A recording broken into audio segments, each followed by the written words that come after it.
Welcome to our channel all-in-one. Washington, Senator Bernie Sanders won the Nevada assemblies tonight, consolidating himself as the leader of the Democratic presidential primaries. The television networks and the Associated Press declared Sanders the winner, who was clearly leading the preliminary results. With 19% of the votes counted, Sanders accounted for 44.1%, compared to 24.2% of former Vice President Joseph Biden, 13.9% of former South Bend, Indiana Mayor Peter Buttigieg, 8.8% of Senator Elizabeth Warren, 3.6% of the billionaire Tom Steyer and 3.4% of Senator Amy Klobuchar, MSNBC said. From San Antonio, Texas, Sanders savored his win tonight in Nevada. He introduced his wife, Jane, as the next U.S. First Lady.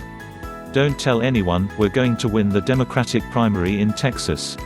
The president is easily upset, neither they tell him we're going to beat him in Texas," said Sanders, who considered his presidential candidacy to be the movement of unity in the Democratic Party and the American electorate.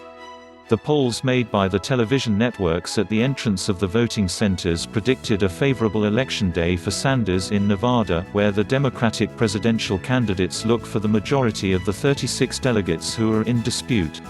Sanders was clearly in the lead in polls in Nevada over the past few weeks, an advantage that expanded after he succeeded in New Hampshire and virtually tied in Iowa, where he won the popular vote. Sanders was clearly in the lead in polls in Nevada over the past few weeks, an advantage that expanded after he succeeded in New Hampshire and virtually tied in Iowa, where he won the popular vote. The polls made at the mouth of the ballot box indicated that Sanders, despite facing 6 other presidential candidates, obtained about 51% of the Hispanic vote and a clear majority of those who voted thinking who coincided with their positions on the most important issues. Hispanics represent about 28% of Nevada's population. Former Vice President Biden was satisfied with his possible second place in Nevada, after being 4th and 5th in Iowa and New Hampshire, respectively. "We are alive. We come from behind. We will win the candidacy. We are going to win in South Carolina," he said. Biden now has, according to experts, the need to win in South Carolina, the next contest before the Super Tuesday of March 3, when about a third of the delegates to the Democratic Presidential Convention will be decided, with events in 14 states and American Samoa. Buttigieg, on the other hand, urged Democrats not to rush to think that Sanders is the Democratic presidential candidate and criticized the inflexibility of the senator for Vermont on the issue of health, regarding his proposal for Medicare for All, which would exclude private medical plans.